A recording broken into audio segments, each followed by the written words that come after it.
Hello दोस्तों, नमस्कार। मैं सावित्री स्वागत करती हूँ आप सभी का मॉडर्न डिवाइन प्रीस्टेस के इस नए वीडियो में। कैसे हैं आप सब? आशा करती हूँ बहुत अच्छे होंगे। दोस्तों, मास्टर मिकाओ उशी रेकी के ग्रैंड मास्टर, यानी कि वैसे तो रेकी सदियों पुरानी है।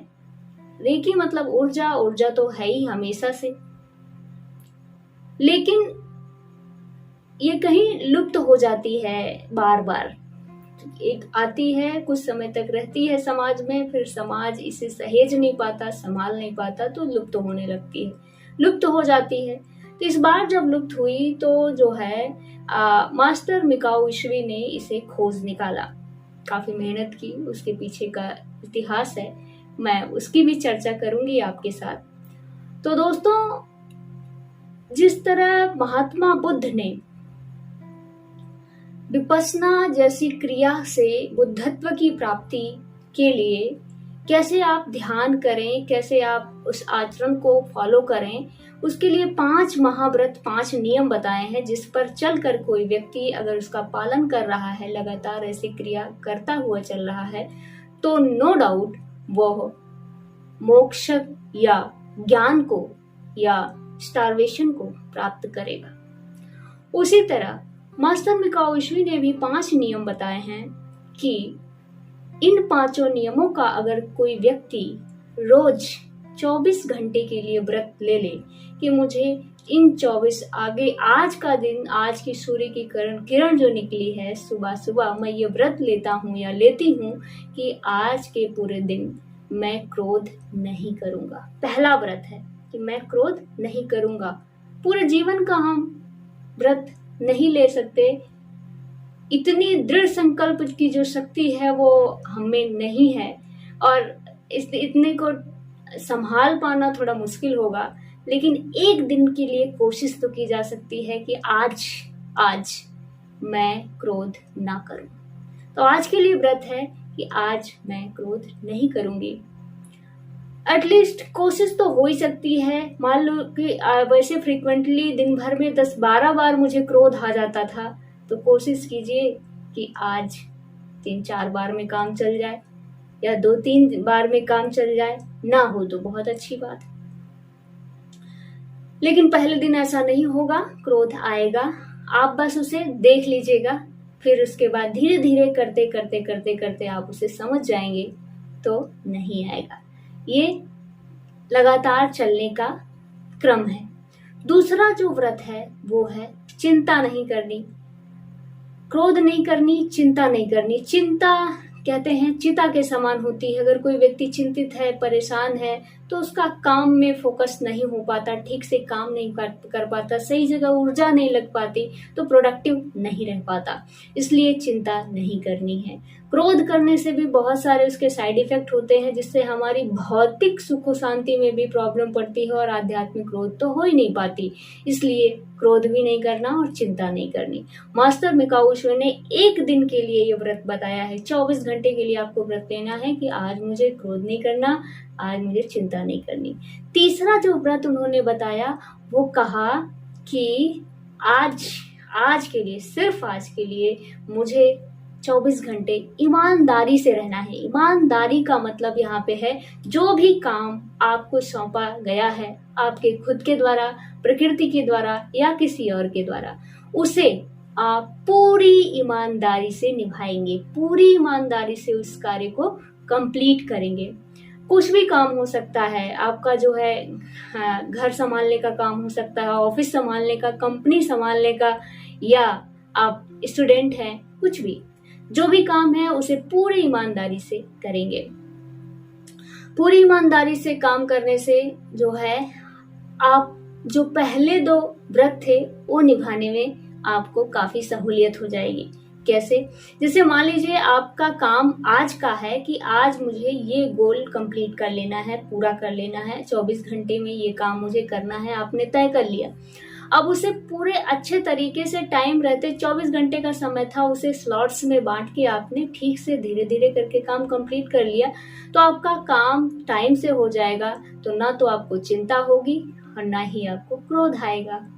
ठीक है। अगर यही चीज क्या हुआ कि आपके पास समय तो था, जिसमें कोई गोल निर्धारित होता है कि 1 साल में मुझे ये काम पूरा करना है, 1 साल में 1 महीने में ये काम कंप्लीट, प्रोजेक्ट है 1 महीने में कंप्लीट करना है, 1 महीने का समय था, 15 दिन ऐसे चले गए, कुछ काम नहीं हुआ, 3-4 दिन सोचने में चले गए, कुछ काम नहीं हुआ, बचे 1 हफ्ता, 1 सप्ताह बचा है, उसमें प्रोजेक्ट कंप्लीट करना है।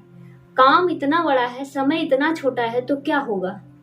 आपको चिंता होगा, आपको क्रोध आएगा ही आएगा।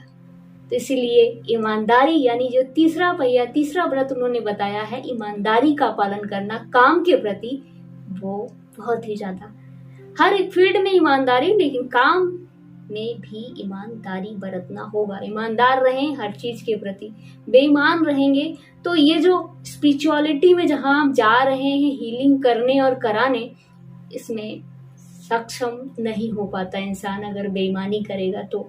इसलिए ईमानदारी बरतना बहुत जरूरी है। चौथी बात है, चौथा जो व्रत है वो है कि हर एक व्यक्ति का, वस्तु का सम्मान कीजिए।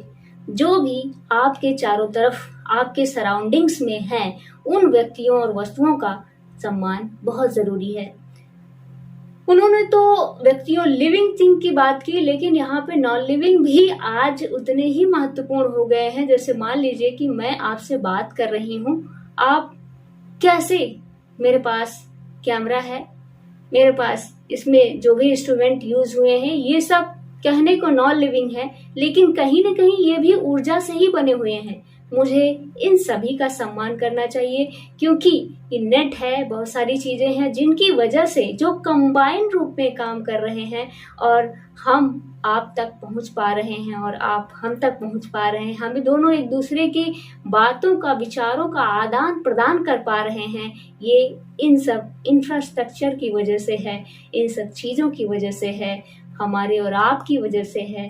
तो that's why living, non living सभी का सम्मान तो बनता है। पांचवा और सबसे मुख्य जो व्रत है वो ये है कि दिन भर के 24 घंटे में बहुत सारी चीजें हमारे पास होती हैं, बहुत सारी चीजों को हम खोज रहे होते हैं, पाने के लिए लालायित रहते हैं, पाने के लिए प्रयास में रहते हैं। तो जिनके लिए प्रयास में रहते हैं उनके लिए हम लगातार लगे रहते हैं, मुझे ये मिल जाए, मिल जाए, मिल जाए, इसके लिए दिन भर काम कर रहे हैं। लेकिन जो हमारे पास है, शायद हम उसके बारे में भूल जाते हैं, उसके बारे में ध्यान भी नहीं देते कि हाँ ये है भी, उसको नेग्लेक्ट करते हैं या फॉर ग्रांटेड लेने लगते हैं। ठीक है, तुम हो, ठीक है, देख लिया बस। लेकिन हमें ऐसी 10 चीजों के प्रति रोज अगर हम कृतज्ञ हो जाएं, यानी कि एटीट्यूड ऑफ ग्रेटिट्यूड अपना लें, ग्रेटिट्यूड का एटीट्यूड अगर हमारे भीतर हो, तो हम बहुत बड़े बन सकते हैं, बहुत विशेष बन सकते हैं। क्योंकि जितना ग्रेटिट्यूड आप फील करेंगे, उतने महान आप होते चले जाएंगे। उतना आपको फील होगा कि हाँ, प्रकृति ने, ईश्वर ने, भगवान ने, अल्लाह ने मुझे बहुत कुछ दिया है, बहुत कुछ दिया है। तो जब बहुत कुछ दिया है तो उसके लिए थैंक यू तो बनता है। और अल्लाह, ईश्वर, भगवान, वाहेगुरु, ये कहीं अलग से नहीं, हर एक व्यक्ति और वस्तु में है। तो जो भी आपके लिए कुछ भी करे, उसके प्रति थैंक यू। तो मास्टर मिकाओ इशुई ने हर एक चीज को तो ध्यान देने की बात की है, लेकिन सबसे ज्यादा महत्व यही है कि कोई भी आपके लिए कुछ भी काम करे, थोड़ा सा ही सही, चाहे आप किसी कैब पे बैठ के कहीं गए और वहां उतर गए, उसको पैसा दिया, पैसा दे के आप एटीट्यूड में चले गए, आपने थैंक यू नहीं बोला, इसका मतलब आप कर्जदार रह गए उस व्यक्ति के जिसने आपको ऑटो में बिठा के, कैब में बिठा के वहां तक ले गया था। थैंक यू बोलना मस्ट होता है। थैंक यू आपने बोल दिया, आपने उस कर्मा को फिनिश कर दिया। इसलिए कोई, चाहे आपको भले लग रहा हो कि किसी वेटर ने, आप कहीं खाना खाने गए थे, उसने आपको सर्व किया, खाना दिया, थैंक यू बनता है। थैंक यू बोलेंगे तभी उसको आप उस कर्मा से, उस सेवा से मुक्त हो पाएंगे। अदरवाइज आपको दूसरे रूप में उसे पे करना पड़ेगा, आपका वो बंधन बन जाएगा। इसलिए thank you, thank you, thank you तो बनता ही है। तो हमने 5 व्रत देखे जो कि हमें 24 घंटे के लिए लेने हैं। रोज सुबह उठते ही पहला, आज हमें क्रोध नहीं करना है, दूसरा, चिंता नहीं करनी है। तीसरा, हमें क्या करना है? सम्मान करना है। सम्मान किसका? लिविंग और नॉन लिविंग चीजों का। और ईमानदारी से काम करना है। जो भी काम हमें दिया गया है, सौंपा गया है, खुद के द्वारा, प्रकृति के द्वारा या लोगों के द्वारा, जो आपको लगता है कि आज मुझे ये काम करना है, उसे पूरी ईमानदारी से करना होता है। पांचवा और सबसे महत्वपूर्ण, ग्रेटिट्यूड ऑफ एटीट्यूड। रोज शाम को सोते, सुबह उठते ही किन्हीं 4-5 चीजों के प्रति आप ग्रेटिट्यूड व्यक्त कीजिए कि ईश्वर ने मुझे ये दिया है, इसके लिए बहुत बहुत धन्यवाद।